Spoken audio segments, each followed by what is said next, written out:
दोस्तों, क्या आप जानते हैं कि साल में 2 बार ऐसी नवरात्रि भी आती है जिसमें 9 नहीं बल्कि 10 देवियों की पूजा होती है। इन्हें 10 महाविद्या कहा जाता है। आज के इस वीडियो में हम जानेंगे गुप्त नवरात्रि के 10 दिनों में किन माताओं की कथा सुनी जाती है और कैसे ये आपकी सोई हुई किस्मत जगा सकती हैं। पहले दिन माँ काली की कथा सुने। ये काल का भी ग्रास करने वाली हैं। अगर आपके जीवन में बहुत शत्रु हैं या अज्ञात भय है तो माँ काली की कथा रामबाण है। गुप्त नवरात्रि के दूसरे दिन माँ तारा की कथा सुनने से घोर दरिद्रता दूर होती है। ये अपने भक्तों को संसार के दुखों से तारती हैं। गुप्त नवरात्रि के तीसरे दिन माँ त्रिपुर सुंदरी या ललिता माता की पूजा और कथा होती है। इनकी कथा से घर में सुख, शांति और अखंड सौभाग्य आता है। गुप्त नवरात्रि के चौथे दिन 10 महाविद्याओं में से चौथी शक्ति माँ भुवनेश्वरी की कथा सुनी जाती है। माँ भुवनेश्वरी को ब्रह्मांड की रानी माना जाता है, जिनके हाथ में पूरे संसार की बागडोर है। गुप्त नवरात्रि के 5वें दिन 10 महाविद्याओं में से सबसे अलौकिक और रहस्यमयी शक्ति माँ छिन्नमस्ता की कथा सुनी जाती है। इनका स्वरूप जितना अद्भुत है उसका अर्थ उतना ही गहरा है। गुप्त नवरात्रि के छठे दिन 10 महाविद्याओं में से छठी शक्ति माँ त्रिपुर भैरवी की कथा और पूजा का विधान है।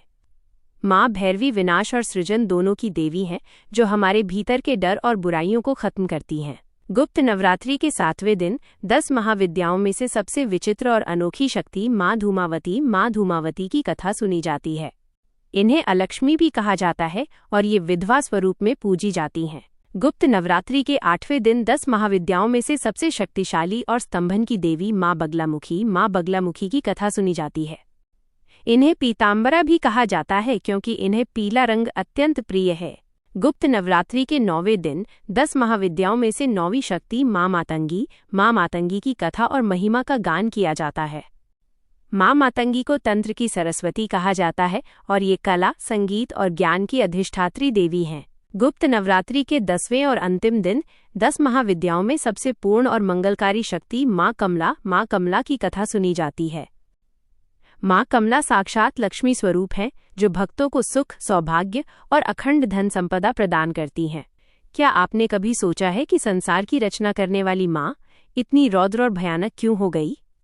क्यों उनके पैरों के नीचे स्वयं काल के स्वामी महादेव को लेटना पड़ा?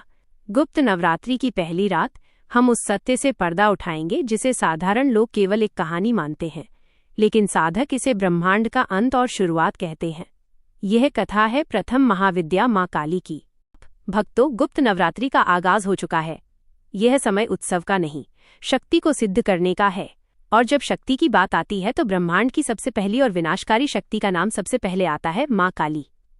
आज के वीडियो में हम जानेंगे कि गुप्त नवरात्रि के पहले दिन माँ काली की साधना का वो पहला कदम क्या है जो आपके जीवन से हर नकारात्मकता, शत्रु और डर को हमेशा के लिए मिटा सकता है। हजारों साल पहले एक दानव था जिसका नाम था रक्तबीज। उसे वरदान था कि उसके रक्त की एक भी बूंद अगर धरती पर गिरेगी तो उससे एक नया और शक्तिशाली रक्तबीज पैदा हो जाएगा। देवताओं ने युद्ध किया, लेकिन जितनी बार वे उसे घाव देते, हजारों नए राक्षस पैदा हो जाते। स्वर्ग हार रहा था, देवता भाग रहे थे। तब रणभूमि के सन्नाटे को चीरती हुई एक ऐसी चित्कार गूंजी जिसने दिशाओं को हिला दिया। दुर्गा के माथे से, उनके क्रोध के उस चरम बिंदु से एक काली छाया प्रकट हुई। स्वरूप: बिखरे हुए बाल, गले में मुंडों की माला, हाथ में खप्पर और लपलपाती जीभ। ये माँ काली थीं। लेकिन यह कोई साधारण जन नहीं था, यह प्रकृति का डिस्ट्रक्टिव मोड था। माँ काली ने युद्ध के मैदान में कदम रखा और एक अद्भुत लीला रची।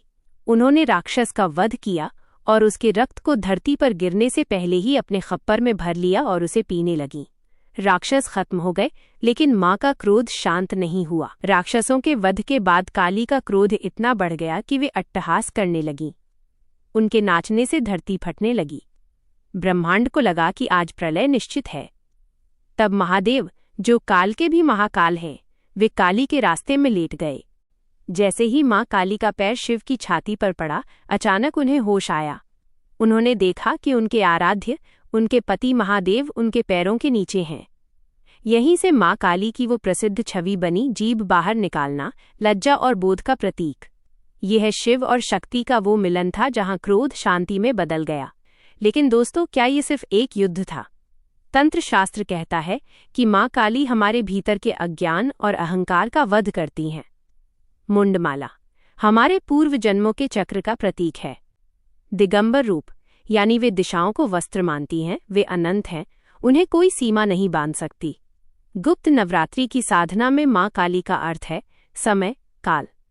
वे हमें सिखाती हैं कि समय हर चीज को नष्ट कर देता है, इसलिए समय रहते सत्य को जान लो। माँ काली का ये रहस्यमयी रूप हमें बताता है कि अंधेरे के बिना उजाले का कोई अस्तित्व नहीं है। अगर आप अपने शत्रुओं, अपने डर और अपनी बुराइयों को खत्म करना चाहते हैं तो इस गुप्त नवरात्रि माँ काली का आह्वान करें। कमेंट में लिखें जय महाकाली और इस रहस्य को औरों तक पहुंचाने के लिए वीडियो शेयर